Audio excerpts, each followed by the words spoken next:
Hello दोस्तों, welcome to my YouTube channel. आज इस क्लास में गुप्त उत्तर काल या पूर्व मध्यकाल पढ़ने वाले हैं, जो कि दृष्टि पब्लिकेशन का है। तो आइए शुरू करते हैं। पहले इसका भूमिका देख लेते हैं। तो 6ठी शताब्दी के मध्य तक लगभग गुप्त साम्राज्य विखंडित हो गया। इसके पश्चात सामंतवाद नामक नई प्रवृत्ति के साथ विकेंद्रीकरण एवं क्षेत्रीय की भावना का उदय हुआ।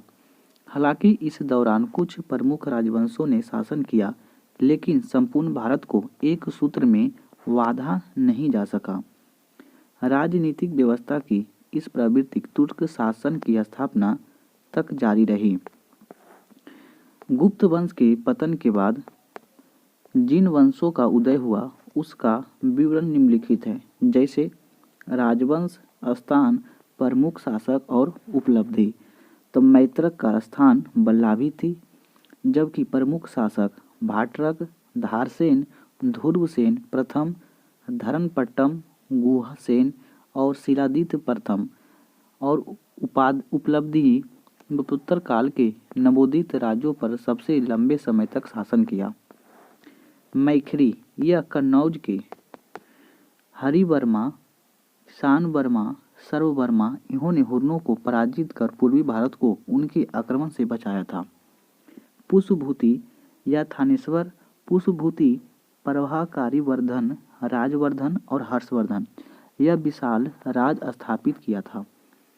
प्रवर्ती गुप्त या मगध क्षेत्र में महासेन, गुप्त, देवगुप्त, आदित्य सेन और उपलब्धियां मैखरियों को राजनीतिक प्रतिद्वंदी रही। चंद्र या बंगाल, सासांक और यह थानेश्वर एवं कन्नौज शासकों की इसकी शत्रुता रही थी। थानेश्वर का पुष्पभूतिवर्धन वंश। गुप्त साम्राज्य के पतन के पश्चात उत्तर भारत के राजवंशों में थानेश्वर का पुष्पभूति वंश सर्वाधिक महत्वपूर्ण और शक्तिशाली सिद्ध हुआ। इतिहास में यही राजवंश वर्धन वंश के नाम से प्रसिद्ध है। पुष्पभूति वंश का संस्थापक पुष्पभूति था। इस वंश को वैश्य जाति से संबंधित माना जाता है। पुष्पभूति गुप्तों के सामंत थे, किंतु हुर्नों के आक्रमण के बाद उन्होंने अपनी स्वतंत्रता की घोषणा कर दी थी। यह राजवंश हुर्नों के साथ हुए अपने संघर्ष के कारण प्रसिद्ध हुआ। इस वंश में नरवर्धन, आदित्यवर्धन और प्रभाकर वर्धन जैसे शासक हुए। प्रभाकर वर्धन के दो पुत्र राजवर्धन और हर्षवर्धन तथा पुत्री राजश्री थी। राजश्री का विवाह कन्नौज के मैखरी वंश के शासक गृहवर्मन के साथ हुआ था। गौड़ शासक शशांक द्वारा राजवर्धन को मार दिए जाने के बाद हर्षवर्धन शासक बना। हेनस्यांग का विवरण। तो हर्षवर्धन के शासनकाल में चीनी यात्री ह्यानसेंग स्थल मार्ग से भारत आया। वह चीन में से 629 ईस्वी में चला और सारे रास्ते घूमते हुए भारत पहुंचा। भारत में लंबे अरसे तक ठहर कर 645 ईस्वी में चीन लौट गया। वह नालंदा, बिहार के बौद्ध विश्वविद्यालय में पढ़ने और भारत में बौद्ध ग्रंथ संग्रह करने के उद्देश्य से आया था। अपने ग्रंथ सीयूकी के नाम से लिखा हेनस्यांग को यात्रियों का राजकुमार तथा वर्तमान शाक्यमुनि कहा गया। हेनस्यांग के अनुसार भारतीय समाज 4 वर्णों में विभक्त था, जिसमें ब्राह्मण सर्वोच्च थे। उसने शूद्रों को किसान कहा था। उसके अनुसार भारतीय लोग दांते और कला निशान लगाते थे और कान में कुंडल पहनते थे। हर्षवर्धन, इसका कार्यकाल 606 से 647 ईस्वी तक रहा। राजवर्धन की मृत्यु के बाद 606 ईस्वी में 16 वर्ष की अवस्था में हर्षवर्धन थानेश्वर की गद्दी पर बैठा। हेनस्यांग हर्ष के शिलादित्य के नाम से संबोधित करता है। हर्ष के साम्राज्य सामंती संगठन पर आधारित था, जो हर्ष की उपाधियां परम भट्टाकारक और महाराजाधिराज और सकलोत्तराम्पेतेश्वर, चक्रवर्ती, सार्वभौम, परमेश्वर, परम महेश्वर आदि से स्पष्ट हो जाता है। गुप्तों के विघटन के बाद उत्तर भारत में जिस राजनीतिक विकेंद्रीकरण की युग प्रारंभ हुआ, हर्षवर्धन के राजरोहण के साथ ही उसकी समाप्ति हुई। वर्धन वंश के इस यशस्वी सम्राट ने अपने यश के द्वारा उत्तर भारत के विशाल भूभाग को अपने साम्राज्य के अंतर्गत संगठित किया। हर्ष का शासनकाल। हर्ष ने शशांक यानी गौड़ शासक को पराजित कर कन्नौज पर अधिकार कर लिया। उसने उत्तरी भारत में अन्य राजाओं को भी अपने अधीन कर लिया। हेन सांग के विवरण के अनुसार हर्ष ने उत्तरी भारत में 5 राज्यों को अपने अधीन किया था। संभवतः ये 5 राज्य पंजाब, कन्नौज, गौड़ या बंगाल, मिथिला, उड़ीसा या वर्तमान में उड़ीसा जीता था। पश्चिम में उसने बल्लावी के शासक ध्रुवसेन द्वितीय से अपनी पुत्री के विवाह कर शत्रुता समाप्त कर दी और मैत्री संबंध स्थापित किया। हर्ष एवं पुलकेशिन द्वितीय के बीच नर्मदा नदी के तट पर युद्ध हुआ, जिसमें हर्ष की पराजय हुई। यह योहोल प्रशस्ति अभिलेख से मिलता है। पुलकेशिन द्वितीय चलुया वंश के प्रतापी शासक था। हर्ष ने कश्मीर पर आक्रमण कर वहां के भगवान बुद्ध का दांत कन्नौज के निकट संघाराम में स्थापित किया। कश्मीर अभियान के पश्चात हर्ष ने दक्षिण अभियान किया। हर्ष ने नर्मदा नदी के दक्षिण में सैनिक अभियान कर कुतल, चोल और कांची की विजय की। हर्ष के साम्राज्य में प्रायः संपूर्ण उत्तर भारत सम्मिलित था। यह उत्तर में हिमालय से लेकर दक्षिण में नर्मदा नदी तथा विंध्य पर्वत तक, पूर्व में ब्रह्मपुत्र से पश्चिम में सौराष्ट्र एवं कठियावाड़ तक विस्तृत था। हर्ष ने संभवतः 647 तक शासन किया। चूंकि उसका कोई उत्तराधिकार नहीं था, अतः उसकी मृत्यु के बाद उत्तर भारत में पुनः अराजकता फैल गई तथा कन्नौज पर अर्जुन नामक किसी स्थानीय शासक ने अधिकार कर लिया। हर्षकालीन प्रशासन। हर्ष के शासनकाल में तथा समाज की जानकारी वार्नभट्ट द्वारा रचित हर्षचरित और चीनी यात्री हेन सांग के स्मरण द्वारा मिलती है। हर्षवर्धन ने एक विशाल साम्राज्य की स्थापना की थी, जिसकी सीमाएं उत्तर में हिमाच्छादित पर्वत तक, दक्षिण में नर्मदा नदी के तट तक, पूरब में गंजाम तथा पश्चिम में बल्लाभी तक विस्तृत थी। हर्ष का साम्राज्य सामंती संगठन पर आधारित था। राज प्रशासनिक सुविधा के लिए ग्राम, विषय, भुक्ति राष्ट्र में विभाजित था। भुक्ति का तात्पर्य प्रांत था। विषय जिले के समान था। शासन की सबसे छोटी इकाई ग्राम थी। हेन सांग हर्ष के सेना को चतुर्गिनी कहता था, जिसमें पैदल, घुड़सवार, रथ, हाथी की टुकड़ियां थीं। सम्राट को सहायता देने के लिए एक मंत्री परिषद होती थी। मंत्री को सचिव या अमात्य कहा जाता था। भंडी हर्षवर्धन का प्रधान सचिव था।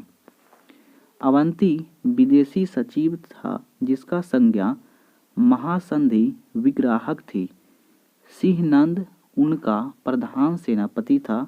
कुतल अश्वारोही सेना का सर्वोच्च अधिकारी था तथा स्कंदगुप्त गज सेना का प्रधान था। राजस्थानीय संभवतः वायसराय या गवर्नर होता था। न्याय व्यवस्था का सर्वोच्च अधिकारी सम्राट था। हेन सांग के अनुसार हर्ष के राज्य में कानून व्यवस्था अच्छी नहीं थी। राज्य में अपराध के लिए कठोर दंड का प्रावधान था। इस काल में राज्य को सर्वाधिक आय भूमि से होती थी। भौगिक कर वसूलने वाला तथा पुस्तपाल जमीन का हिसाब करने वाला पदाधिकारी था। उपज का 1/6वां भाग राजस्व के रूप में वसूल किया जाता था। हर्ष और बौद्ध धर्म। हर्ष के पूर्वज भगवान शिव और सूर्य के अन्याय उपासक थे। शुरू में हर्ष भी अपने कुल देवता शिव का परम भक्त था, परंतु चीनी यात्री हेन सांग से मिलने के बाद उसने बौद्ध धर्म के महायान शाखा को राजाश्रय दिया तथा वह पूर्णतः बौद्ध बन गया।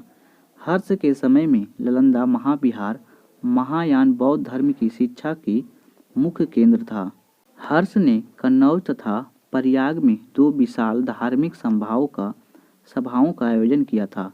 कुंभ मेले का प्रारंभ करने का श्रेय हर्षवर्धन को दिया जाता है। हर्षकालीन साहित्य। हर्षवर्धन के दरबार में प्रमुख विद्वान एवं उनकी रचनाएं निम्नलिखित है, जैसे वार्णभट्ट, हर्षचरित, कादम्बरी और मयूर सूर्यतक। हर्षवर्धन ने स्वयं 3 नाटकों जैसे प्रियादर्शिका, रत्नावली, नागानंद की रचना की है। हालांकि इन रचनाओं को धावक नामक एक कवि को लिखने का श्रेय भी दिया जाता है। इस काल में जयसेन नामक विद्वान था जो स्वयं को कालिदास एवं भास का सम्मान बताता था। अन्य महत्वपूर्ण तथ्य। हर्ष के अधीनस्थ शासक महाराज अथवा महासामंत कहे जाते थे। प्रशासन की सुविधा के लिए हर्ष का साम्राज्य कई प्रांतों में विभाजित था। प्रांतों को भुक्ति कहा जाता था।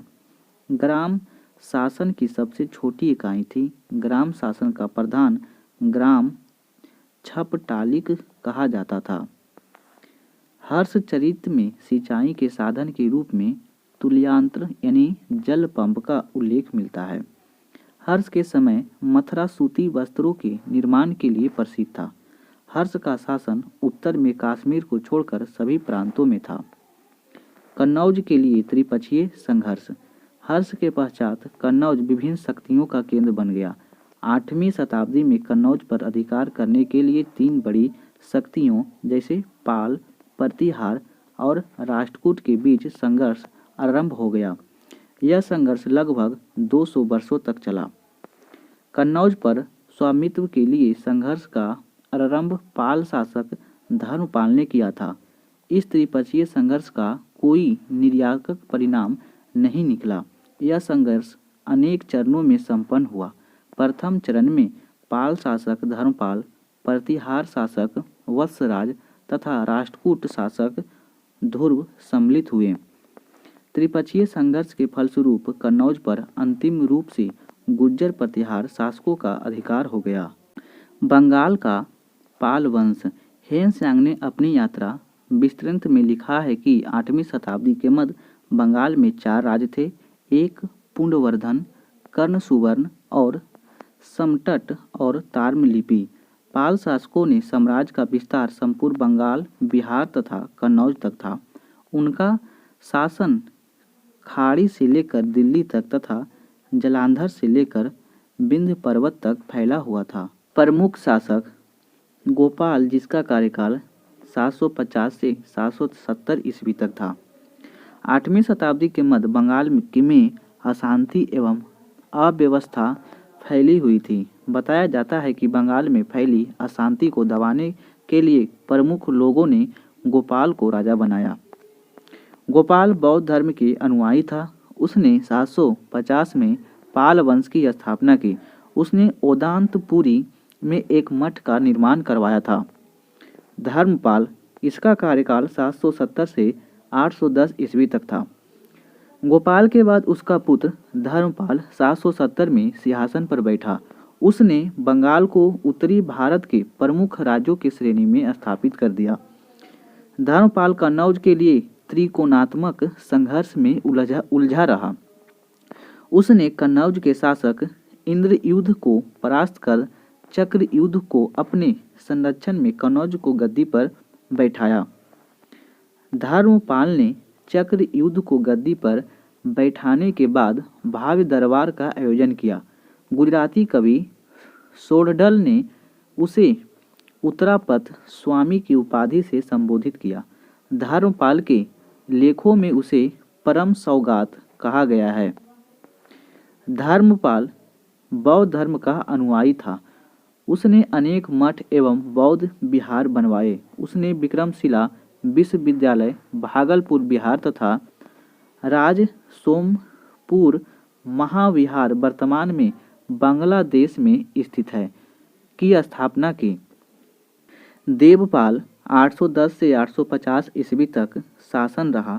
धर्मपाल के बाद देवपाल धर्मपाल का पुत्र था जो गद्दी पर बैठा। उसने अपने पिता के अनुसार विस्तारवादी नीति का अनुसरण किया तथा मुंगेर को अपना राजधानी बनाया।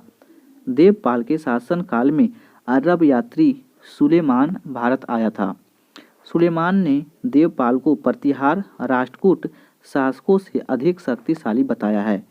देवपाल के पश्चात कुछ समय के लिए पाल शासकों का साम्राज्य बंगाल बिहार तक ही सीमित रह गया। देवपाल के बाद विग्रहपाल, नारायणपाल, राजपाल, गोपाल द्वितीय, विग्रहपाल द्वितीय शासक हुए। पाल शासक महिपाल प्रथम के समय पालों को शक्ति पुनः स्थापित हुई। वह बौद्ध धर्म का संरक्षक था। लोकेश्वर शतक के रचयिता वर्धदत्त को उसने संरक्षण दिया था। शैलेंद्र शासक बौद्ध थे। उन्होंने अपनी कई दूत पाल दरबार में भेजे और पाल शासक से नालंदा में एक विहार बनाने की अनुमति मांगी थी। उन्होंने पाल राजा देवपाल से इस विहार के खर्च के लिए 5 गांवों को आमदनी देने की अनुरोध किया। यह अनुरोध स्वीकार कर लिया गया। महिपाल प्रथम, इसका कार्यकाल 778 से 1038 ईस्वी तक रहा। महिपाल को पाल वंश का दूसरा संस्थापक माना जाता है। उसके काल में राजेंद्र चोल ने बंगाल पर आक्रमण किया तथा पाल शासक को पराजित किया। उसने बौद्ध भिक्षु अतीशा के नेतृत्व में एक धर्म प्रचारक मंडल तिब्बत भेजा था। रामपाल, इसका कार्यकाल 1075 से 1120 ईस्वी तक था। पाल वंश का अंतिम शक्तिशाली प्रशासक रामपाल को माना जाता है। उसके शासनकाल में कैवत्रों का विद्रोह हुआ था, जिसका उल्लेख संध्या करनदी द्वारा रचित रामचरित पुस्तक में मिलता है। रामपाल के बाद कुमारपाल, गोपाल तृतीय तथा मदनपाल ने लगभग 30 वर्ष तक शासन किया। रामपाल के निधन के बाद गढ़वालों ने बिहार में शाहबाद और गया तक राज विस्तार किया था। पालकालीन संस्कृतियाँ। पाल शासक बौद्ध धर्म के अनुयायी थे। उस काल में संरक्षित कमलशील और दीपंकर नामक विद्वानों ने तिब्बत की यात्रा की। पाल कलाकारों को कांस्य मूर्तियाँ बनाने का महारत हासिल थी। बौद्ध धर्म के महायान और वज्रयान संप्रदायों को प्रभावों से पाल शासक काल में मूर्ति कला का विकास हुआ। इस कला के प्रमुख केंद्र नालंदा, बोधगया और कुर्कीहार था। संस्कृत के अतिरिक्त बंगला लिपि एवं भाषा का जनभाषा की प्रगति पालों के अधीन हुई। हिंदू काव्य दयाभाग के जन्मदाता जिमुतवाहन को पाल शासकों का संरक्षण प्राप्त था। बंगाल का सेन वंश। पाल वंश के पतन के पश्चात बंगाल के शासन को बागडोर सेन राजवंश के हाथों में आ गई। सेन वंश की स्थापना सामंत सेन ने राढ़ नामक स्थान पर की थी। प्रमुख शासक विजय सेन था, जिसका कार्यकाल 1095 से 1198 तक था। विजय सेन सामंत सेन का उत्तराधिकारी था। वह सेन वंश का प्रथम महान शासक था। देवपाड़ा प्रशस्ति कवि धोई द्वारा रचित में विजय सेन की यशस्वी विजयों का उल्लेख करते हुए कहा गया है कि उसने नव्य और न्याय एवं वीर नेपाल के मिथिला को पराजित किया था। विजय सेन ने विजय कुमारी और विक्रमपुर नामक 2 राजधानियां की स्थापना की। उसकी उपलब्धियों से प्रभावित होकर श्री हर्ष नामक कवि ने उसकी प्रशंसा में विजय प्रशस्ति काव्य की रचना की। विजय सेन शैव धर्म का अनुयायी था, जिसकी पुष्टि उसकी अरिराज वृषभ शंकर की उपाधि से स्पष्ट होती है कि उसकी अन्य उपाधियां परमेश्वर, परम भट्टरक तथा महाराजाधिराज थी। बल्लाल सेन, जिसका कार्यकाल 1158 से 1178 ईस्वी तक रहा। बल्लाल सेन विजय सेन का उत्तराधिकारी था। लघु भारत एवं बल्लाल चरित ग्रंथ से यह प्रमाणित होता है कि बल्लाल का अधिकार मिथिला और उत्तरी बिहार पर था। उसके अतिरिक्त राधा, वारेंद्र, बगाड़ी एवं बंगाल बल्लाल सेन के अन्य 4 प्रांत थे। बल्लाल सेन स्वयं विद्वान तथा विद्वानों का संरक्षक था। उसने दान सागर ग्रंथ की रचना की थी। तथा एक अन्य ग्रंथ आद भूत सागर की रचना को प्रारंभ किया था, किंतु उसे पूर्ण नहीं कर पाया। बल्लाल सेन को बंगाल के जाति प्रथा तथा कुलीन प्रथा को संगठित करने का श्रेय प्राप्त है। उसे बंगाल के ब्राह्मणों और कायस्थों में कुलीन प्रथा का प्रवर्तक माना जाता है।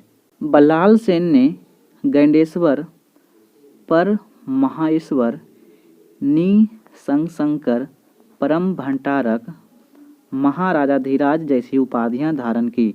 उसने जीवन के अंतिम समय में संन्यास ले लिया था। गैंडेश्वर तथा निसंशंकर की उपाधि से शैव मतावलंबी होने का आभास होता है।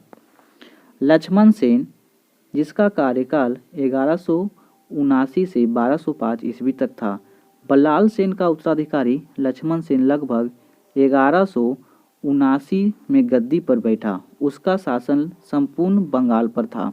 उसने बंगाल के प्राचीन राजधानी गौड़ के निकट ही एक अन्य राजधानी लक्ष्मणवर्ती यानी लखनऊती की स्थापना की। लक्ष्मण सेन ने गढ़वाल शासक जयचंद को पराजित किया था। 1202 ईस्वी में बख्तियार खिलजी के द्वारा उसकी राजधानी लखनऊती पर आक्रमण करे उसे नष्ट कर दिया गया। इस घटना का वर्णन मिनहाज ने तबकात ए नासरी में किया है। लक्ष्मण सेन स्वयं एक विद्वान था। उसने अपने पिता बल्लाल सेन द्वारा प्रारंभ किए गए अद्भुत सागर नामक ग्रंथ की रचना को पूरा किया। श्रीधर उसका राज दरबारी कवि था।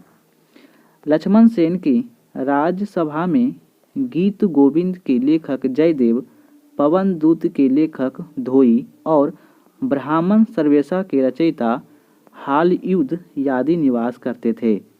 हालयुद्ध उसका प्रधान न्यायाधीश तथा मुख्यमंत्री था। लक्ष्मण सेन वैष्णव धर्म का अनुयायी था। लेखों में उसे पर माँ भागवत की उपाधि प्रदान की गई है। लक्ष्मण सेन ने लक्ष्मण संवत का प्रचलन किया था। कश्मीर के राजवंश। कश्मीर के हिंदू राज के विषय में हमें कल्हण की राजतरंगिणी से जानकारी मिलती है। कश्मीर पर शासन करने वाले शासक वंश इस प्रकार है। पहला था कारकोट वंश, उत्पल वंश और लोहार वंश। राजतरंगिणी क्या थी? ऐतिहासिक रचनाओं में कल्हण द्वारा रचित राजतरंगिणी का अपना विशेष महत्व है। यह संस्कृत साहित्य में ऐतिहासिक घटनाओं के क्रमबद्ध इतिहास लिखने का प्रथम प्रयास है। इसमें आदिकाल से लेकर 1151 ईस्वी आरंभ तक कश्मीर के प्रत्येक शासक के काल की घटनाओं का क्रमानुसार वर्णन है। कल्हण के राजतरंगिणी में कुल 8 तरंग तथा लगभग 8000 श्लोक है। पहले या 3 तरंगों में कश्मीर के प्राचीन इतिहास की जानकारी मिलती है। चौथे से लेकर छठे तरंग में कारकेट एवं उत्पल वंश का उल्लेख मिलता है। 7वें एवं 8वें तरंग में लोहार वंश का इतिहास उल्लेखित है। इस ग्रंथ में ऐतिहासिक दृष्टि से इसलिए भी महत्वपूर्ण है क्योंकि कल्हण ने इसमें पक्षपात रहित होकर राजाओं के गुण दोष का वर्णन किया है। यही कारण है कि अधिकांश इतिहास लेखकों ने इसके साक्ष्यों के आधार पर लेखन कार्य किया है। कारकोट वंश 7वीं शताब्दी ईस्वी में दुर्लभ वर्धन नामक व्यक्ति ने कश्मीर के कारकोट वंश की स्थापना की थी। हेनस्यांग युवन चांग उसके शासन काल में कश्मीर की यात्रा पर आया था। दुर्लभ वर्धन के बाद उसका पुत्र दुर्लभक 632 से 682 अलग शासक हुआ। दुर्लभक के बाद चंडपोड राजा हुआ जो एक न्यायप्रिय शासक था। तत्पश्चात तारपीड़ शासक हुआ। कल्हण ने उसे क्रूर तथा निर्दयी बताया है। इस वंश का सबसे शक्तिशाली राजा ललितादित्य और मुक्तापीड़ 724 से 760 तक इसका शासनकाल रहा था। उसने कश्मीर के मार्तंड मंदिर का निर्माण कराया था। यह मंदिर कश्मीर के स्थापत्य तथा तक्षण कला का सुंदर उदाहरण है। मुक्तापिंड की सबसे उल्लेखनीय सफलता कन्नौज नरेश यशोवर्मन को पराजित करना था। कारकोट वंश का अंतिम शासक जयपीड़ था, जो 810 में उसकी मृत्यु के साथ कारकोट वंश की शासन की समाप्ति हो गई। उत्पल वंश। कारकोट वंश के बाद कश्मीर में उत्पल वंश की शासन हुआ। कश्मीर के उत्पल वंश की स्थापना अवंती वर्मन 855 से 833 ईस्वी तक राज किया। उसने अवंती वर्मन नामक नगर की भी स्थापना की। उसके अभियंता सूर्य से सिंचाई के लिए नगरों का निर्माण करवाया। 980 ईस्वी में उत्पल वंश की रानी जिद्दा एक महत्वाकांक्षी शासिका हुई।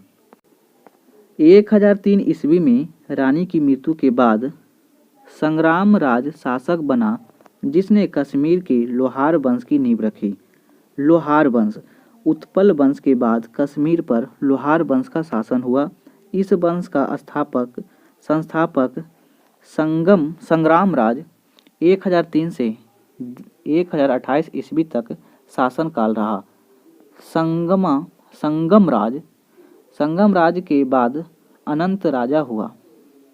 लोहार वंश का शासक हर्ष विद्वान कवि तथा कई भाषाओं का ज्ञाता था। कल्हन हर्ष का आश्रित कवि था। हर्ष को कश्मीर के नीरो कहा जाता था। उसके शासनकाल में कश्मीर के भयानक अकाल पड़ा था। राज्य में आंतरिक अशांति के कारण उत्पल एक सुसल नामक भाइयों ने विद्रोह कर दिया। इसी विद्रोह में लगभग 1101 में हर्ष एवं उसके पुत्र भोज की हत्या कर दी गई। कल्हन राजतरंगिणी का लेखक तथा हर्ष का आश्रित कवि था। उसने राजतरंगिणी की रचना लोहार वंश के अंतिम शासक जयसिंह के समय की थी। लोहार वंश का अंतिम शासक जयसिंह, जिसका कार्यकाल 128 ईस्वी से 1155 तक था, उसने अपने शासनकाल में यवनों को परास्त किया। कल्हन की राजतरंगिणी में विवरण जयसिंह के शासनकाल के साथ ही समाप्त हो जाता है। 1339 में कश्मीर तुर्कों को कब्जे में आ गया। कश्मीर पर शासन करने वाले तुर्क शासकों में सर्वाधिक लोकप्रिय शासक जैन उल अबिदीन था, जिसे कश्मीर का अकबर कहा जाता है। राजपूत वंश। उत्तर भारत में 6ठी शताब्दी के पश्चात अधिकांश राजवंश राजपूत थे। इसीलिए आधुनिक ऐतिहासिक मान्यता के अनुसार 7वीं से 12वीं शताब्दी के उत्तर भारतीय इतिहास को राजपूत काल के नाम से माना जाता है। राजपूतों की उत्पत्ति के विषय में भिन्न भिन्न मत प्रचलित है। कुछ विद्वान इसे भारत में रहने वाले एक जाति मानते हैं, तो कुछ अन्य इन्हें विदेशियों का संतान मानते हैं। कुछ विद्वान राजपूतों को अब्बू पर्वत पर वशिष्ठ के अग्निकुंड से उत्पन्न हुआ मानते हैं। यह सिद्धांत चंदवरदाई की पृथ्वीराज रासों पर आधारित है। इस काल में राजपूत वंशों को गुर्जर, प्रतिहार, चलुइया, चौहान, परमार, गढ़वाल आदि प्रमुख थे। गुर्जर प्रतिहार वंश। गुर्जर प्रतिहार वंश की उत्पत्ति गुजरात व दक्षिण पश्चिम राजस्थान में हुई थी। प्रतिहारों के अभिलेखों में उन्हें श्री राम के अनुज ने लक्ष्मण का वंशज बताया गया है। पुलकेशिन द्वितीय के ऐहोल अभिलेख में सर्वप्रथम गुर्जर जाति का उल्लेख हुआ है। इस वंश के संस्थापक हरिश्चंद्र था, परंतु प्रथम वास्तविक और महत्वपूर्ण शासक नागभट्ट प्रथम था। प्रतिहारों का राज उत्तर भारत में व्यापक क्षेत्रों में फैला हुआ था। यह गंगा, यमुना, दोआब, पश्चिमी राजस्थान, हरियाणा, पंजाब के क्षेत्रों तक फैला हुआ था। प्रमुख शासक नागभट्ट प्रथम। नागभट्ट प्रथम 330 से 756 ईस्वी तक कार्यकाल रहा। नागभट्ट ने अरबों से लोहा लिया और पश्चिमी भारत में एक शक्तिशाली राज्य की स्थापना की। ग्वालियर प्रशस्ति में उसे मलेच्छों या अरबों का नाशक बताया गया है। वत्सराज, जिसका कार्यकाल 775 से 800 ईस्वी तक रहा था। वत्सराज एक शक्तिशाली शासक था जिसे प्रतिहार साम्राज्य का वास्तविक संस्थापक माना जा सकता है। उसने त्रिपक्षीय संघर्ष में सर्वप्रथम भाग लिया तथा पाल वंश के शासक धर्मपाल को पराजित किया, किंतु राष्ट्रकूट शासक ध्रुव से पराजित हो गया। वत्सराज की मृत्यु के बाद उसका पुत्र नागभट्ट द्वितीय, जिसका कार्यकाल 800 से 833 ईस्वी तक रहा, वह गद्दी पर बैठा। उसने कन्नौज पर अधिकार करके उसे प्रतिहार साम्राज्य की राजधानी बना लिया। मिहिर भोज प्रथम, इसका कार्यकाल 836 से 885 ईस्वी तक रहा। मिहिर भोज इस वंश का सर्वाधिक और महत्वपूर्ण शासक था।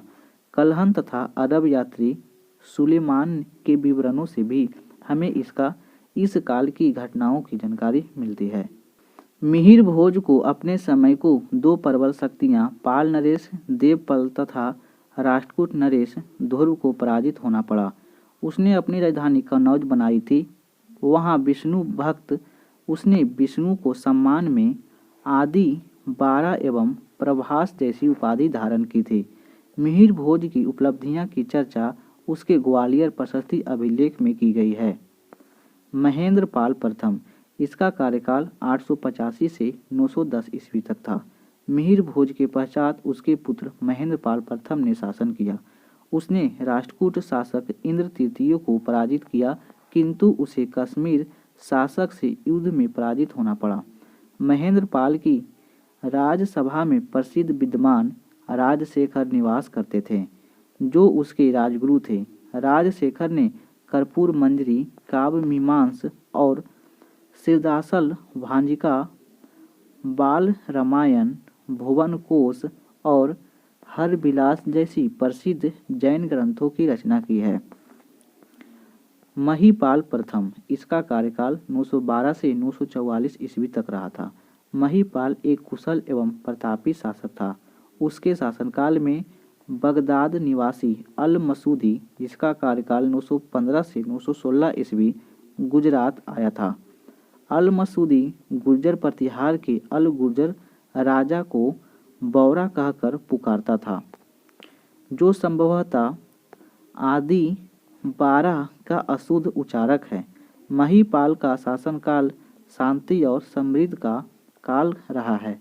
राजशेखर उसे आर्यावर्त और महाराजाधिराज कहता था। राजशेखर को महेंद्र पाल प्रथम तथा महीपाल दोनों ने संरक्षण प्रदान किया था। महत्वपूर्ण राजपूत और राज और उनके वंश, जैसे अजमेर में चौहान वंश, दिल्ली में तोमर वंश, जेजक भुगती या चंदेल बुंदेलखंड में, त्रिपुरी में कलचुरी वंश, कन्नौज में गढ़वाल वंश, गुज्जर में चलुइया और सोलंकी वंश, मालवा में परमार वंश। महीपाल के बाद महेंद्र पाल द्वितीय, देवपाल, विनायक पाल द्वितीय, महीपाल द्वितीय, विजयपाल जैसे कमजोर शासक हुए। अतः उसके समय में प्रतिहार साम्राज्य को टूटने की गति और भी तेज हो गई। 963 ईस्वी में राष्ट्रकूट शासक कृष्ण तृतीय ने प्रतिहार राजा को पराजित किया। 1018 ईस्वी में मोहम्मद गजनबी ने कमजोर गुर्जर शासक राजपाल को पराजित किया। राजपाल का पुत्र त्रिलोचन पाल था, जो 1019 ईस्वी में मोहम्मद गजनबी से पराजित हुआ। इस वंश का अंतिम शासक यशपाल था। गढ़वालों ने कन्नौज पर अधिकार कर गुर्जर प्रतिहार वंश का अंत कर दिया। कन्नौज का गढ़वाल वंश। गढ़वालों का मूल निवास स्थान विंध्याचल पर्वतीय वन प्रांत माना जाता है। चंद्रदेव ने कन्नौज में गढ़वाल वंश की स्थापना की। दिल्ली के तोमर ने भी उसकी अधीनता स्वीकार की। उसने महाराजाधिराज की उपाधि धारण की थी। प्रमुख शासक गोविंद चंद्र, जिसका कार्यकाल 1114 ईस्वी से 1155 ईस्वी तक रहा।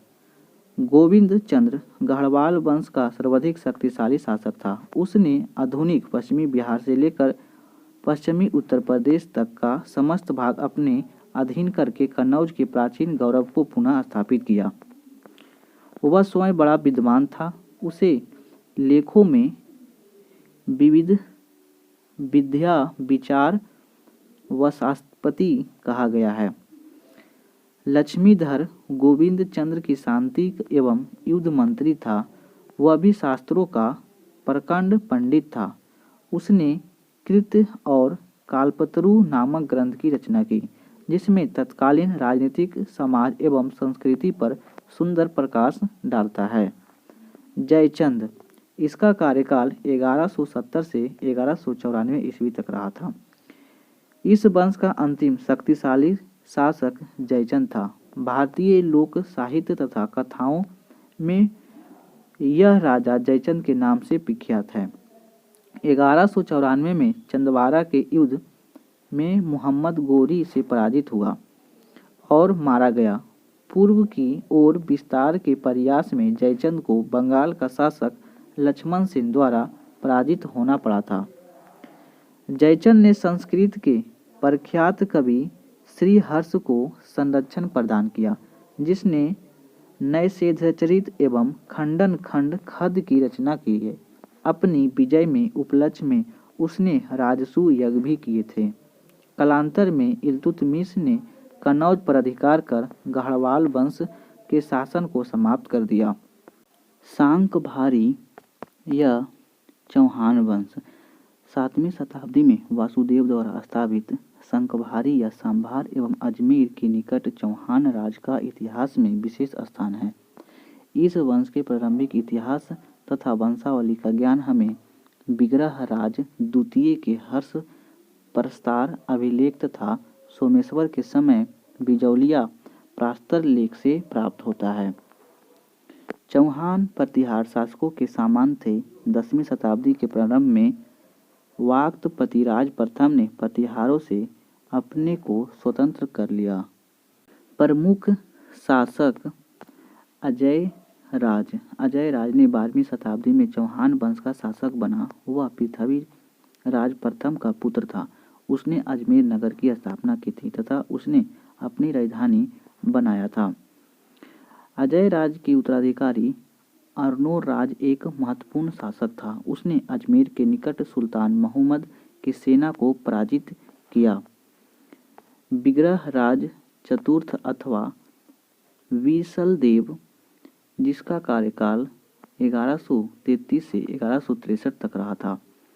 विसलदेव की सबसे बड़ी सफलता तोमरों की स्वाधीनता समाप्त करके उन्हें अपना सामंत बनाना था। विसलदेव विजेता होने के साथ साथ यशस्वी कवि और लेखक भी था। उसने हरिकेल नामक एक संस्कृत नाटक की रचना की थी। नाटक के कुछ अंश 2.5 दिन का झोपड़ा नामक मस्जिद की दीवारों पर उत्कीर्ण किए गए हैं। विसलदेव ने अजमेर में सरस्वती का प्रसिद्ध मंदिर बनवाया। उसके दरबार में कथा श्वेतसागर के रचयिता सोमदेव रहते थे। उन्होंने विसलदेव के सम्मान में ललित विग्रहराज नामक ग्रंथ की रचना की। पृथ्वीराज तृतीय, जिसका कार्यकाल 1178 से 1192 तक था। पृथ्वीराज चौहान अथवा पृथ्वीराज तृतीय को राय पिथौरा भी कहा जाता है। वह चौहान वंश का प्रसिद्ध राजा था। उसके अधिकार में दिल्ली से लेकर अजमेर तक विस्तृत भूभाग था। उसने अपनी राजधानी दिल्ली को नवनिर्माण किया। पृथ्वीराज चौहान का युद्ध संघर्ष 1186 ईस्वी में पृथ्वीराज चौहान ने गुजरात के चलुया शासक भीम द्वितीय पर आक्रमण किया। संभवतः परमार राजकुमारी से विवाह के प्रश्न पर भीम द्वितीय से उसका युद्ध हुआ था। 1191 ईस्वी में मोहम्मद गोरी तथा पृथ्वीराज चौहान के बीच प्रथम तराइन का युद्ध हुआ, जिसमें मोहम्मद गोरी पराजित हुआ। 1192 ईस्वी में मोहम्मद गोरी तथा पृथ्वीराज चौहान के बीच पुनः युद्ध हुआ, जिसमें तराइन का द्वितीय युद्ध कहते हैं। उसमें पृथ्वीराज चौहान पराजित हुआ तथा उसे बंदी बनाकर कुछ समय के लिए बाद उसकी हत्या कर दी गई। पृथ्वीराज चौहान के राजकवि चंद्राबाई ने पृथ्वीराज रासो नामक अम्प्रभांस महाकाव्य और जैनाक ने पृथ्वीराज विजय नामक संस्कृत काव्य की रचना की। कालांतर में गौरी के एक गुलाम कुतुबुद्दीन ऐबक ने दिल्ली तथा अजमेर पर आक्रमण करके चौहान की सत्ता को अंत कर दिया। जेजेका भूति का चंदेल वंश। जेजेका भूति बुंदेलखंड में 9वीं शताब्दी में चंदेल वंश की स्थापना ननुक ने की थी। उसकी राजधानी खजुराहो थी। ननुक के पौत्र जय शक्ति अथवा जेजा के नाम पर यह प्रदेश जेजा युक्त भुक्ति कहलाया। प्रमुख शासक यशोवर्मन। इसका कार्यकाल 925 से 950 तक रहा था। यशोवर्मन एक साम्राज्यवादी शासक था। उसने मालवा, चेदी और महाकोसला पर आक्रमण करके अपने राज्य को पर्याप्त विस्तार किया। यशोवर्मन ने खजुराहो के प्रसिद्ध विष्णु मंदिर चतुर्भुज मंदिर का निर्माण करवाया। इसके अतिरिक्त उसने एक विशाल जलाशय का भी निर्माण करवाया। धंगदेव। धंगदेव का कार्यकाल 950 से 1007 ईस्वी तक रहा था। धंग यशोवर्मन का पुत्र था। उसे प्रतिहारों से पूर्ण स्वतंत्रता का वास्तविक श्रेय दिया जाता है। कलिंजर को उसने अपनी राजधानी बनाया। ग्वालियर की विजय धंग की सबसे महत्वपूर्ण सफलता थी। उसने भटिंडा के शाही जयपाल को सुबुक्तगीन के विरुद्ध सैनिक सहायता भेजी तथा उसके विरुद्ध में बने हिंदू राजाओं को संघ में सम्मिलित हुआ। धंग के खजुराहो में जिननाथ, विश्वनाथ, वैद्यनाथ आदि भाव मंदिरों का निर्माण करवाया। धंग ने शासनकाल में निर्मित खजुराहो को विश्व विख्यात मंदिर स्थापत्य कला का एक अनोखा उदाहरण है। धंग ने बाद में उसका पुत्र गांडदेव राजा हुआ। विद्याधर। विद्याधर का कार्यकाल 1019 से 1029 ईस्वी तक था। विद्याधर गंडदेव का पुत्र था जो चंदेल शासकों में सर्वाधिक शक्तिशाली था। मुसलमान लेखक उसके नाम का उल्लेख चंद्र तथा विदा नाम से करते हैं। विद्याधर ने 1019 ईस्वी में गुर्जर प्रतिहार शासक राजपाल का वध कर दिया क्योंकि वह महमूद गजनबी से युद्ध करने के बजाय भाग खड़ा हुआ था। विद्याधर ने मलवा के परमार शासक भोज तथा कलचूरी शासक गंगेयदेव को पराजित कर उसे अपने अधीन कर लिया। चंदेल वंश का अंतिम शक्तिशाली शासक परमार्दी अथवा परमाल था जो कि 1182 में पृथ्वी राज ने उसे पराजित कर महोबा पर तथा 1203 ईस्वी में कुतुबुद्दीन ऐबक ने कलिंजर पर अधिकार कर लिया। अंततः 1305 ईस्वी में चंदेल राज दिल्ली में मिल गया। मालवा या परमार वंश। मालवा या परमार वंश आरंभ 9वीं शताब्दी में नर्मदा नदी के उत्तर मालवा प्राचीन अवंती क्षेत्र में उपेंद्र अथवा कृष्णराज द्वारा हुआ।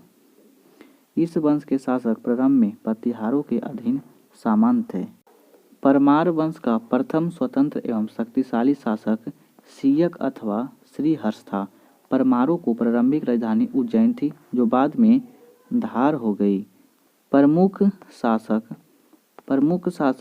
वाकपति मुंज जिसका कार्यकाल 973 से 995 तक था। मालवा में परमारों की शक्ति का उत्कर्ष वाकपति मुंज के समय में प्रारंभ हुआ। वह मुंज कला एवं साहित्य का महान संरक्षक था। उसने धार में मुंज सागर झील का निर्माण करवाया। मुंज ने श्रीवल्लभ और पृथ्वी वल्लभ, अमोघ वर्ष आदि उपाधियां धारण की थी। कैथेम दानपत्र से विदित होता था कि वाकपति मंज ने हुर्नों को भी पराजित किया था। मुंज सफल विजेता होने के साथ ही कवि एवं विद्वानों का आश्रयदाता था। उसके दरबार में पद्मगुप्त, धनंजय, धनिक तथा हालयुद्ध आदि विद्वान रहते थे। राजा भोज इसका कार्यकाल 1000 से 1055 ईस्वी तक था। भोज मलवा के परमार वंश का यशस्वी राजा था। उदयपुर प्रशस्ति के अनुसार उसने तुर्कों को पराजित किया तथा धार को अपनी राजधानी बनाया। राजा भोज ने नव शासक अर्थात नव विक्रमादित्य की पदवी धारण की। उसने 1008 ईस्वी में मोहम्मद गजनवी के विरुद्ध शाही शासक आनंदपाल को सैनिक सहायता दी थी। भोज अपनी विद्वान के कारण कविराज की उपाधि से विख्यात था। कहा जाता है कि उसने विविध विषयों में चिकित्सा शास्त्र किया था। चिकित्सा शास्त्र, धर्म और व्याकरण, स्थापत्य कला आदि 20 से अधिक ग्रंथों की रचना की थी। भोज द्वारा लिखित ग्रंथों में चिकित्सा शास्त्र एवं यजुर्वेद, सर्वसा तथा स्थापत्य शास्त्र का समरंग गण सूत्रधार विशेष रूप से उल्लेखनीय है। सरस्वती, कांठभरण और सिद्धांत संग्रह, योग सूत्रवृत्त, विद्या विनोद नाम मालिका अन्य ग्रंथ शामिल थे। भोज ने अपने भोजपुर नगर बसाया था तथा एक बड़े भोजसर नामक तालाब भी निर्मित किया था। गुजरात और अल्हिनवाड़ा का चलुइया शासक अथवा सोलंकी वंश। चलुइया की उत्पत्ति विषय अत्यंत ही विवादास्पद है। 12 मिहिर की बृहत संहिता में इन्हें शुलिक जाति का माना गया है, जबकि पृथ्वीराज रासो में इनकी उत्पत्ति अब्बू पर्वत पर किए गए यज्ञ के अग्निकुंड से बताई है। चलुइया वंश के संस्थापक मूलराज प्रथम था। उसने गुजरात के एक बड़े भाग को जीतकर अल्हिनवाड़ा को अपनी राजधानी बनाया। इस वंश के शासक जैन धर्म को पोषक एवं संरक्षक थे। प्रमुख शासक भीम प्रथम, जिसका कार्यकाल 1022 से 1064 ईस्वी तक था। भीम प्रथम इस वंश का सबसे शक्तिशाली शासक था। उसके शासनकाल में गुजरात पर मोहम्मद गजनवी का आक्रमण 1025 ईस्वी में हुआ। उसने सोमनाथ मंदिर को लूटा तथा उसने उसको नष्ट कर दिया। भीम प्रथम ने सोमनाथ मंदिर को, जो पहले लकड़ी और फिर ईंटों द्वारा निर्मित था, पत्थर से निर्मित करवाया। भीम प्रथम ने सेना नायक बिमल शाह को माउंट आबू पर प्रसिद्ध जैन मंदिर दिलवाड़ा मंदिर का निर्माण करवाया। सोमनाथ मंदिर से संबंधित एक अन्य मान्यता के अनुसार इस मंदिर का पुनः निर्माण कुमारपाल ने करवाया था। जयसिंह या सिद्धराज का कार्यकाल 1094 से 1143 ईस्वी तक था। जयसिंह ने सिद्धराज की उपाधि ग्रहण की। यह पराक्रमी तथा वीर होने के साथ साथ विद्वानों का आश्रयदाता भी था। प्रसिद्ध जैन आचार्य हेमचंद्र उसके दरबार में रहते थे। अब्बू पर्वत पर उसने एक मंडप का निर्माण करवाया, जहां उसने हाथियों पर आरूढ़ अपने 7 पूर्वजों को मूर्तियां को प्रतिष्ठापित किया। उसने सिद्धपुर में रुद्रमहल का एक मंदिर बनवाया। सिद्धराज स्वयं शैव था, लेकिन जैन विद्वान हेमचंद का सम्मान करता था। कुमारपाल, इसका कार्यकाल 1143 से 1172 ईस्वी तक था। कुमारपाल एक महत्वाकांक्षी शासक था। प्रसिद्ध जैन आचार्य हेमचंद ने जैन धर्म में दीक्षित किया था। इसके पश्चात परम अर्हात की उपाधि धारण की और संपूर्ण साम्राज्य में अहिंसा के सिद्धांतों का क्रियान्वित किया। जैन परंपरा के अनुसार कुमारपाल ने अपने संपूर्ण साम्राज्य में पशु हत्या, मद्यपान एवं धूत कीड़ा पर प्रतिबंध लगा दिया था। कुमारपाल ने सोमनाथ मंदिर का अंतिम रूप से पुनः निर्मित करवाया तथा जैन आचार्य हेमचंद के साथ सोमनाथ मंदिर में शिव का अर्चना की। कुमारपाल नामक काव्य में जयसिंह सूरी नामक कवि का उसका योगासन किया है। अजयपाल का कार्यकाल 1172 से 1176 ईस्वी तक था। अजयपाल कुमारपाल का उत्तराधिकारी था। उसके शासनकाल में शैव जैन धर्मावलंबियों के मध्य गिरि युद्ध आरंभ हो गया, जिसके कारण अनेक जैन भिक्षुओं को हत्या कर दी गई और अनेक जैन मंदिरों को नष्ट कर दिया गया। अन्य शासक जैसे मूलराज द्वितीय 1176 से 1178 ईस्वी तक तथा भीम द्वितीय, जिसका कार्यकाल 1178 से 1195 ईस्वी तक, इस वंश के अन्य प्रमुख शासक थे। मूलराज द्वितीय ने 1178 में अबू पर्वत के निकट मोहम्मद गौरी को हराया, चलुया वंश का अंतिम शासक भीम द्वितीय था। उसने चलुया शक्ति का प्रतिष्ठान को पुनः स्थापित किया था। भीम द्वितीय मोहम्मद गोरी को गुजरात आक्रमण 1178 ईस्वी में विफल किया। 1195 में कुतुबुद्दीन ऐबक ने गुजरात पर आक्रमण कर अनिलवाड़ा पर अधिकार कर लिया। गुप्तोत्तरकालीन अन्य राजवंश जैसे गौड़ वंश। गौड़ बंगाल का प्रमुख राजवंश था। बंगाल में गौड़ राजपूतों को लंबे समय तक शासन रहा। शशंक गौड़ वंश का सबसे प्रतापी राजा था। वह सम्राट हर्षवर्धन के समकालीन तथा संपूर्ण भारत पर शासन करने का महत्वाकांक्षा रखता था। शशंक ने हर्षवर्धन के भाई राजवर्धन का वध किया था। इसके पश्चात हर्षवर्धन ने शशांक को पराजित किया और उसकी महत्वाकांक्षाओं को बंगाल तक सीमित कर दिया। शशांक के बाद गौड़ वंश का पतन हो गया। बाद में इसी वंश के किसी क्षत्रिय ने बंगाल में समृद्ध और शक्तिशाली पल्ल वंश की नींव रखी। पल्ल वंश अनेक शिलालेखों तथा अन्य दस्तावेजों से प्रमाणित होता है कि विशुद्ध सूर्यवंशी थे, लेकिन बौद्ध धर्म के प्रश्रय देने के कारण ब्राह्मणवादियों में चंद्रगुप्त अशोक महान की तरह इन्हें भी शूद्र घोषित करने का प्रयास किया है।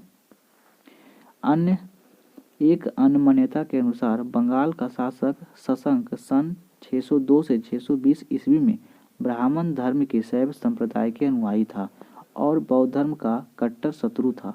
उसने बोधि वृक्ष को कटवाकर उसकी जड़ों में आग लगवा दी थी। वल्लभी के मैत्रक वंश। मैत्रक वंश की स्थापना भट्टारक ने की थी। ये गुप्तों के अधीन सीमंत थे। भट्टारक ने गुप्त वंश के पतन का लाभ उठाकर स्वयं को गुजरात और सौराष्ट्र का शासन घोषित कर दिया और वल्लभी को अपनी राजधानी बनाया। इस वंश के शासक शिलादित्य प्रथम ने शासन काल में यह वंश बहुत प्रभावशाली हो गया। इस वंश का शासन मलवा, मध्य प्रदेश, राजस्थान में भी फैल गया, लेकिन बाद में मैत्रकों को दक्कन के चलुया और कन्नौज के शासक हर्ष से पराजित होना पड़ा। इस वंश के ध्रुवसेन द्वितीय ने हर्ष ने अपनी पुत्री का विवाह किया था। भट्टारक और उसके उत्तराधिकारी धार्मिक संस्थानों को महान संरक्षक थे। वल्लभी बौद्ध धर्म एवं शिक्षा का प्रसिद्ध केंद्र था। कलचुरी का चेदी वंश। कलचुरी का चेदी वंश की स्थापना कोकलक प्रथम ने किया था। उसने त्रिपुरी को अपनी राजधानी बनाया था। कलचुरी संभवतः चंद्रवंशी क्षत्रिय थे। गार्गेय देव 1019 से 1040 ईस्वी तक इस वंश का सबसे प्रतापी राजा था, जिसने विक्रमादित्य की उपाधि धारण की थी। 1181 ईस्वी तक आते आते अज्ञात कारणों से इस वंश का पतन हो गया। कलचुरी शासक त्रैकूटक संवत का प्रयोग करते थे, जो 248 से 249 ईस्वी में प्रचलित हुआ था। पूर्वी गंग वंश। पूर्वी गंग वंश का सर्वाधिक प्रतापी राजा अनंतवर्म चोडगंग था। उसने 976 से 1048 ईस्वी तक शासन किया था। पूर्व गंग वंश के शासक धर्म एवं कला के महान संरक्षक थे। अनंतवर्मा चोडगंग ने पुरी के प्रसिद्ध जगन्नाथ मंदिर का निर्माण करवाया था। इसके अलावा पूर्वी गंग वंश के शासकों के द्वारा निर्मित कोणार्क का सूर्य मंदिर भी विश्व विख्यात है। उनकी राजधानी का नाम कलिंग नगर था, जो वर्तमान समय में आंध्र प्रदेश के श्रीकाकुलम जिला के श्रीमुखलिंगम है। काकतीय वंश। काकतीय कल्याणी के चलुया वंश के उत्कृष्ट काल में काकतीय वंश के राजा चलुयों को सीमांतों के रूप में अपने राज्य का शासन करते थे। चलुया साम्राज्य के विघटन काल में काकतीय वंशी प्रोल द्वितीय ने अपने चलुयों को अधीनता से मुक्त कर लिया तथा उसने गोदावरी और कृष्णा नदियों के बीच प्रदेश पर अपना एक छत्र शासन स्थापित कर लिया। रुद्र प्रथम वरांगल और काकतीय राज की राजधानी बनाया था। रुद्र प्रथम काकतीय वंश के सबसे योग्य और साहसी राजाओं में से एक था। उसने अपने राज्य की सीमा का बहुत विस्तार किया। रुद्र प्रथम के बाद महादेव गणपति शासक बने। गणपति ने विदेशी व्यापार को अत्यधिक प्रोत्साहन प्रदान किया। उसने विभिन्न वादक टटकरों को समाप्त कर दिया और मोटुपल्ली आंध्र प्रदेश उसके काल का प्रमुख बंदरगाह समुद्र पत्तन था। होयसाल वंश। होयसाल वंश देवगिरी के यादव वंश के समान ही द्वार समुद्र के यादव कुल का था। इसलिए इस वंश के राजाओं ने उत्कीर्ण लेखों में अपने को यादव कुलीनतिया कते कहा गया है। चलुया नरेश सोमेश्वर तृतीय के समय इस वंश का विष्णुवर्धन ने अपने स्वतंत्र कर लिया और चलुया राज्यों को जीतकर अपनी शक्ति का विस्तार किया और द्वार समुद्र आधुनिक हेलीबीड की अपनी राजधानी बनाया। होयसाल कुल का अंतिम शासक वीर बल्लाल तृतीय था। होयसाल राजाओं का काल यह कला एवं स्थापत्य की उन्नति के लिए विख्यात है। उनके कला में मंदिर निर्माण की कई नई शैली का विकास हुआ। इन मंदिरों का निर्माण भवन के समान ऊंचे ठोस चबूतरे पर किया जाता था। चबूतरे तथा दीवारों पर हाथियों और अश्वरोहियों और हंसों राक्षसों जैसे पौराणिक कथाओं से संबंधित अनेक मूर्तियां बनाई जाती थी। विष्णुवर्धन के शासनकाल में बना होयसालेश्वर का प्राचीन मंदिर सर्वाधिक प्रसिद्ध है। गुप्तोत्तरकालीन प्रशासनिक व्यवस्था। सामंतवाद का विकास तथा राजनीतिक विकेंद्रीकरण इस काल की एक प्रमुख विशेषता थी। इस काल में राजतंत्र सैद्धांतिक रूप से अनियंत्रित अथवा निरंकुश था। सामंतवाद के विकास से केंद्रीय सत्ता कमजोर हुई जबकि प्रांतीय और स्थानीय सत्ता मजबूत हुई। प्रशासन में राजा के सहायता के लिए अनेक मंत्री का पदाधिकारी होते थे, जैसे पाल सेन, चंदेल चौहान और कलचुरी अभिलेखों से मंत्रियों का उल्लेख मिलता है। इस काल में प्रशासनिक व्यवस्था विभिन्न स्तरों पर विभाजित थी। हर स्तर पर विभिन्न प्रकार के अधिकारी मौजूद थे। थोड़े बहुत परिवर्तन के बाद पूर्वी में व्यवस्थाएं चलती थी।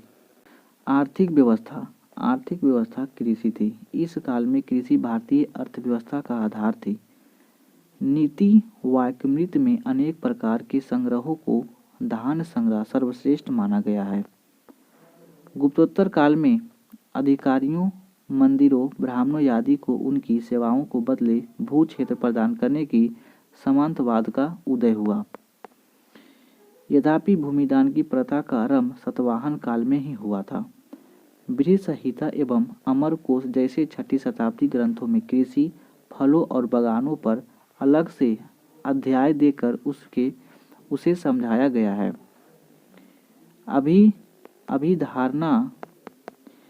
अभिधरण रत्नमाला नामक ग्रंथ से तत्कालीन समय में बोए एवं उपजाए जाने वाले विभिन्न अनाजों का वर्णन है।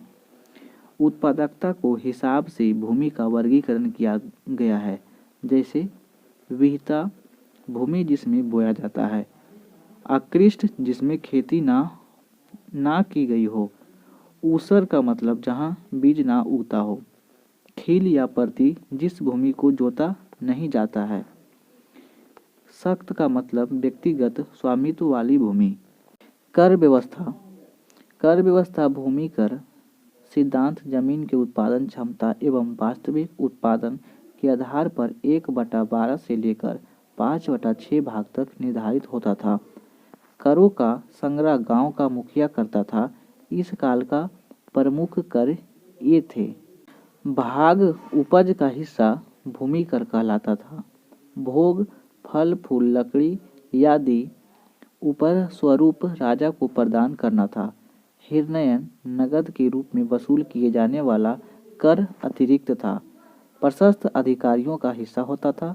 ऊपरी कर अस्थायी कृषकों पर लगने वाला कर था। भूमि मापन के लिए कुछ लोक प्रचलित मापक थे। निवर्तन, पर्टिकहल, पातक, खरीवाप, कुलीवाप, द्रोणवाप, आढ़वाप, खंडूकवाप और नलिकवाप आदि थे। चंदेल एवं परमार शासकों ने बड़ी बड़ी झीलों तथा तालाबों का निर्माण करवाया था। संस्कृत ग्रंथों में अमार घाट यानी रहट का उल्लेख है। सिंचाई के लिए रहट का प्रयोग प्रथम अभिलेख गाथा सप्तशती में मिलता है। उद्योग और व्यापार। गुप्तोत्तर काल में व्यापार का हर्ष हुआ, जिसके अनेक कारण थे, जैसे चोर डाकुओं के कारण मार्गों पर असुरक्षित होना, सामंतवादी प्रवृत्ति बढ़ने के कारण केंद्रीय शक्ति का हर्ष तथा व्यापारियों के एक राज्य से दूसरे राज्य में आने जाने पर अधिक चुंगी कर आदि देना। इस समय बंगाल मालामाल पान, सुपारी तथा सन के लिए मगध एवं कलिंग, धान चावल के लिए मालवा, गन्ना, अफीम एवं सीपी के लिए गुजरात, सूती कपड़े के लिए, नील के चमड़े से निर्मित वस्तुएं के लिए प्रसिद्ध था। दक्षिण क्षेत्र मोती, मूल्यवान पत्थर, चंदन, मसाले आदि के लिए प्रसिद्ध था। भारत के पूर्वी तट पर ताम्रलिप्ति और सप्तग्राम तथा पश्चिमी घाट पर देवल, थाना, खंभात और भड़ौच प्रमुख बंदरगाह थे। इस काल में वस्त्र उद्योग उत्कृष्ट अवस्था में था। भड़ौच से बने वस्त्र इतने प्रसिद्ध थे कि उन्हें वरोज कहा जाता था। मध्य देश चुनरी के लिए प्रसिद्ध था। कश्मीर में वस्त्रोद्योग विशेषकर सफ़ेद लीलान का उल्लेख हेनस्यांग ने किया है। मुद्रा। पूर्व मध्यकाल में सिक्कों का उपयोग कम हो गया था। व्यापार का माध्यम वस्तु विनिमय था। साधारण लेन देन में व्यापार कौड़ियों के माध्यम से होता था, जिन्हें प्रतिहार अभिलेखों में करपदक कहा गया है। सोने के सिक्कों की मात्रा बहुत कम थी। अधिकांश सिक्के चांदी एवं तांबे के थे। पाल एवं सेन राजाओं ने केवल देवपाल के 6 सोने सिक्के मिले हैं। गुजरात के चलुइया में केवल जयसिंह और सिद्धराज के एक सोने का सिक्का मिला है। सामाजिक व्यवस्था वर्ण व्यवस्था थी। गुप्तोत्तर काल में भारत में 2 सशक्त सामाजिक धाराएं प्रवाहित हुए। पहली विदेशी जातियों का आत्मसतीकरण तथा दूसरी जाति प्रथा की कठोरता। परंपरागत रूप से समाज मुख्यतः 4 वर्णों में विभाजित था। समाज में ब्राह्मण को स्थान सर्वश्रेष्ठ था। इस युग में महत्वपूर्ण घटना राजपूतों की अभ्युदय और उन्होंने प्राचीन क्षत्रियों का स्थान ले लिया। वाणिज्य व्यापार में गिरावट के कारण वैश्यों की स्थिति में गिरावट आई। उनके लिए कृषि, व्यापार, पशुपालन जैसी व्यवस्था निर्दिष्ट किए गए। अल-बरूनी ने वैश्यों और शूद्रों को कई अंतर नहीं पाया। वैश्यों का शूद्रों के रूप में मूल्यांकन तथा शूद्रों को कृषकों के रूप में परिवर्तन हो गया। शूद्रों की स्थिति। समाज में शूद्रों की संख्या सर्वाधिक थी। इस काल में अस्पृश्य जातियों की संख्या तथा अस्पृश्यता की भावना में वृद्धि हुई। इस काल में महत्वपूर्ण विशेषता कृषि कार्य आमतौर पर शूद्रों द्वारा किया जाना। शूद्रों में कुछ वर्ण संकर जातियां भी थी। याज्ञवल्क्य द्वारा वर्णित मीमांसा के अनुसार अनुलोम और प्रतिलोम विवाहों को परिणाम स्वरूप अनेक वर्ण संकर जातियों की उत्पत्ति हुई। अनुलोम जातियां द्विज जातियां थी, इसलिए उन्हें यज्ञोपवीत संस्कार का अधिकार था। इस काल में जन्मी वर्ण संकर जातियां में कायस्थ सर्वाधिक उल्लेखनीय है। सबसे निम्न जाति अत्यंज थी, जिनमें सर्वाधिक निम्न चंडाल थे। स्त्रियों की स्थिति। गुप्तोत्तर काल में स्त्रियों की दशा में गिरावट आई। उच्च कुल की स्त्रियां प्रशासन में कार्य की भागीदारी निभाती थी। कल्याणी के चलुइयों की राजकुमारियां प्रदेशों की शासिका थी। काकतीय रानी रुद्रमा ने काकतीय राजवंश पर लंबे समय तक शासन किया। काकतीय रानी रुद्रमा ने काकतीय राजवंश पर लंबे समय तक शासन किया। शासन की उत्कृष्ट सफलता के लिए वेनिस यात्री मार्को पोलो ने उसकी प्रशंसा की थी। गुप्तोत्तर काल में सती प्रथा का अत्यधिक विकास हुआ। अपराक, विज्ञानेश्वर आदि निबंधकारों ने सती प्रथा की प्रशंसा की है, जबकि मेद तिथि ने सती प्रथा की कड़ी आलोचना की है। समाज में बाल विवाह, बहु विवाह, सती प्रथा और जौहर प्रथा जैसी कुप्रथाओं ने स्त्रियों की समान स्थिति में गिरावट ला दी। समाज में गणिकाओं, वेश्याओं और देवदासियों की भी एक वर्ग था। दासों की स्थिति पूर्व मध्यकाल या गुप्तोत्तर काल में दास प्रथा की वृद्धि हुई। इन्हें किसी सामाजिक वर्ग के रूप में नहीं माना गया है। दासों की स्थिति अंत्यजों तथा तिरस्कृत जातियों से अच्छी थी। दास स्त्रियां को दान देने वाली प्रथा इस काल में बहुत प्रचलित हो गई थी। बौद्ध मठों और मंदिरों में दास दान के रूप में दिए जाने लगे थे। विज्ञानेश्वर के अनुसार ऋण ना चुका सकने के कारण ऋणी स्वयं को ऋणदाता का दास बना लेता था। दास प्रायः घरेलू कामों में ही लगाए जाते थे। धार्मिक स्थिति गुप्तोत्तर काल में शैव, वैष्णव, बौद्ध, जैन सभी धर्मों का समाज में स्थान था। शक्ति पूजा इस काल में बहुत व्यापक हो गई। पूजा और भक्ति दोनों तांत्रिक धर्म के अभिन्न अंग या तत्व बन गए। शैव धर्म पशुपात, कपालिक, अघोरी, लिंगायत और शैवादत्त आदि अनेक उप संप्रदायों में विभाजित था। कपिलाओं ने नर बलि की प्रथा प्रचलित थी। बुद्ध एवं जैन को विष्णु का अवतार माने जाने लगा। ईश्वरीय संप्रदायों में शक्ति परमा देवता की अर्धगानी के रूप में संसार में प्रचलित हो गई। दुर्गा की उपासना का श्रेय मार्कंडेय पुराण को है। बौद्ध धर्म ने तांत्रिक प्रभाव के कारण मंत्रयान, वज्रयान और सहजयान आदि के रूप में धारण कर लिए गए थे। हर्ष तथा पल्लव ने बौद्ध धर्म को संरक्षण दिया था। बंगाल के सेन शासक विश्वरूप सेन तथा केशव सेन सूर्योपासक होने के कारण परमशोर पदवी से विभूषण किए गए। कला और संस्कृति गुप्तोत्तर काल में वास्तुकला की मुख्य कृतियां मंदिर है। भौगोलिक आधार पर शस्त्रकारों ने इनकी 3 शैलियां निर्धारित की है। एक नगर शैली, द्रविड़ शैली और बेसर शैली। नगर शैली क्या थी? नगर शैली उत्तर भारत में हिमालय से विंध्य प्रदेश भूभाग में विकसित हुई थी। नगर शैली के मंदिरों चतुष्कोणीय होती थी। इस शैली के मंदिरों को शिखरों में खड़ी रेखा का प्रधानता होने के कारण इसे रेखीय शिखर कहते हैं। वर्गाकार तथा ऊपर की ओर वक्र होते हुए शिखर इन मंदिरों की विशेषताएं हैं। नगर शैली के प्रसिद्ध मंदिर लिंगराज मंदिर भुवनेश्वर में, सूर्य मंदिर कोणार्क, जगन्नाथ मंदिर पुरी में, कदरिया महादेव मंदिर खजुराहो, सूर्य मंदिर मोढेरा, दिलवाड़ा जैन मंदिर माउंट आबू इत्यादि में स्थित है। द्रविड़ शैली द्रविड़ शैली का विस्तार कृष्ण तथा कन्याकुमारी अंतरीप के बीच अर्थात आधुनिक तमिलनाडु प्रदेश में है। इस शैली के मंदिरों को बनावट विशेषता वर्गाकार गर्भगृह पर पिरामिड नुमा अर्थात ऊपरी की ओर आकार में छोटी हुई मंजिलों का बना शिखर, इसका शीर्ष 8 या 6 कोनों का गुंबज के आकार का होता है। पल्लव, चलुया, चोल, पांड्य शासकों के शासनकाल में मुख्यतः इस शैली में मंदिरों का निर्माण हुआ।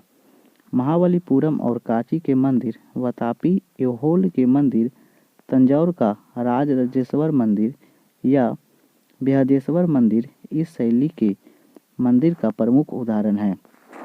बेसार शैली बेसार शैली का विस्तार विंध्य और कृष्णा के बीच में है। इस दक्षिणावर्त भी कहा जाता है। बेसार शैली में नगर और द्रविड़ शैली के तत्व मिश्रित है। बेसार शैली के मंदिरों को देउल, गर्भगृह और जगमोहन यानी सांभा मंडल होता था। इस शैली के मंदिर अर्धगोलाकार होते थे। होयसल और राष्ट्रकूट कला के ऐहोल मंदिर, कैलाश मंदिर, एलोरा आदि बेसार शैली का निर्मित उदाहरण है।